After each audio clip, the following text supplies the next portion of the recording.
বরেণ্য সাংস্কৃতিক ব্যক্তিত্ব মোস্তফা মনোয়ার আর নেই।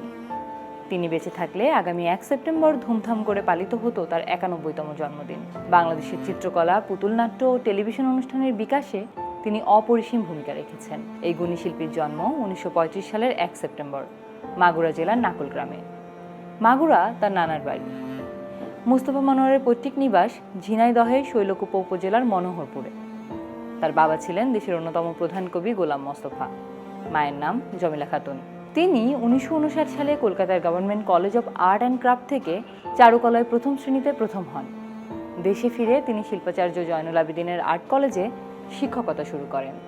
পরে সেই দায়িত্ব ছেড়ে 1964 সালে তিনি সদ্য চালু হওয়া পাকিস্তান টেলিভিশনে অনুষ্ঠান প্রযোজনার দায়িত্ব নেন। ভাষা আন্দোলন ও মহান মুক্তিযুদ্ধে তার অনন্য ভূমিকার কথা চিরস্মরণীয়। 1952 সালে তিনি ছিলেন নারায়ণগঞ্জ উচ্চ বিদ্যালয়ের 9ম শ্রেণীর ছাত্র। তখন ভাষা আন্দোলনকে সমর্থন জানিয়ে আঁকা কার্টুনের জন্য তাকে সাময়িকভাবে কারাবন্দী থাকতে হয়েছিল। মুক্তিযুদ্ধের সময় পশ্চিমবঙ্গে আশ্রয় নেওয়া বাংলাদেশি শরণার্থীদের আনন্দ দিতে এবং তাদের মনোবল বাড়াতে তিনি টেলিভিশনে পাপেট শো সহ বিভিন্ন অনুষ্ঠানের আয়োজন করেন। তার অনুষ্ঠানগুলো থেকে পাকিস্তানি আগ্রাসনের বিরুদ্ধে জানানো হতো প্রতীকী প্রতিবাদ। বাংলাদেশ স্বাধীন হওয়ার পর বিটিভিতে শিশু কিশোর উপযোগী ও মানসম্মত অনুষ্ঠানের ওপর জোর দেন তিনি।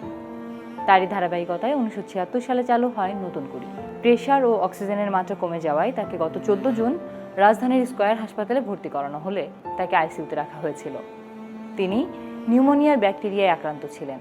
দেশের সাংস্কৃতিক বিকাশে অসামান্য অবদানের জন্য তাকে 2004 সালে 21 পদক এবং 2018 সালে বাংলাদেশ শিল্পকলা একাডেমি সুলতান স্বর্ণ পদকে সম্মানিত করা হয়।